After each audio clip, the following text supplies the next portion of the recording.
Best quality అని చెప్పడం వల్ల మీకు సేల్స్ పెరగదు. ఒక చిన్న లైన్ చేంజ్ చేయడం వల్ల మీకు బల్క్ ఆర్డర్స్ రావడానికి కూడా పాసిబిలిటీస్ ఉంది. ఒక చిన్న కథ పెద్ద లెసన్ వినండి. హరి ఒక custom T shirt business start చేశాడు. డిజైన్ చాలా బాగుంటుంది, టీ షర్ట్ చాలా సాఫ్ట్గా ఉంటుంది, ప్రింట్ నీట్గా క్లియర్గా ఉంటుంది. ఇన్స్టాగ్రామ్లో డైలీ పోస్ట్ చేస్తున్నాడు అండ్ ఇన్స్టాగ్రామ్లో ఫేస్బుక్లో యాడ్స్ రన్ చేస్తున్నాడు. బెస్ట్ క్వాలిటీ టీ షర్ట్స్ అని, ప్రీమియం ఫ్యాబ్రిక్ అని, అఫోర్డబుల్ ప్రైస్ అని.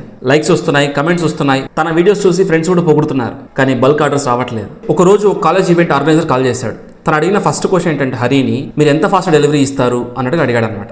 అప్పుడే హరి క్లారిటీ వచ్చింది. ఆల్రెడీ వాళ్ళు క్వాలిటీ ఎక్స్పెక్ట్ చేస్తారు. వాళ్ళకున్న పెద్ద ప్రాబ్లం ఏంటంటే డెడ్ లైన్, అంటే ఎప్పటిలోపు ఇస్తారు అనేది చాలా మందికి భయం.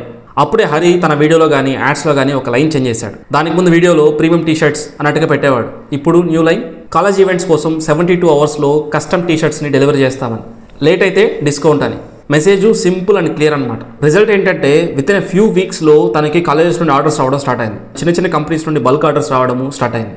ఎందుకు? ప్రింటింగ్ క్వాలిటీ మార్చలేదు, ప్రైజు మార్చలేదు, మార్కెట్ మార్చలేదు, జస్ట్ మెసేజ్ మార్చాడు అంతే. బిజినెస్లో చాలా మంది మన ప్రోడక్ట్ గురించి, సర్వీస్ గురించి మాత్రమే మాట్లాడతాం, కానీ కస్టమర్ తన ప్రాబ్లం గురించి ఆలోచిస్తూ ఉంటాడు. యాడ్స్ అంటే మన టాలెంట్ని చూపించడం కాదు, కస్టమర్స్ యొక్క భయాన్ని రిమూవ్ చేయడం, క్లియర్గా బెనిఫిట్స్ చెప్పడం, స్పెసిఫిక్ ప్రామిస్ చేయడం. వీడియోని మనం స్టైలిష్గా చేస్తే సేల్స్ అనేది ఇంక్రీజ్ అయిపోదు. వీడియోలో మెసేజ్ అనేది చాలా క్లియర్గా ఉండాలి, కస్టమర్కి అది కనెక్ట్ అవ్వాలి.